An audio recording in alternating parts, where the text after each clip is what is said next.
हे बघ शंतनू, तू तू इथं राहू शकतोस. अरे मला काय अडचण आहे? हां? काहीच नाही. तू तू माझ्या बहिणीचा मुलगा आहेस. अरे मामा आहे तुझा मी. तू तोपर्यंत या घरात राहू शकतो जोपर्यंत तात्या जिवंत आहेत.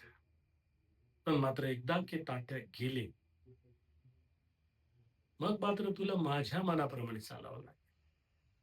हां, सगळं काही नाही. जे काही मी सांगेन फक्त तितकंच. बाकी तू तुझ्या मर्जीचा मालक असणार आहेस. हं? तुला हवं ते तू करू शकतोस. पण काही गोष्टी ह्या फक्त माझ्या मनासारख्या झाल्या पाहिजे. तुला माहिती आहे,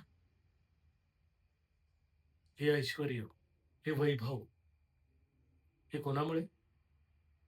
तात्यासाहेबांमुळे नाही. तात्यासाहेबांमुळे नाही, माझ्यामुळे.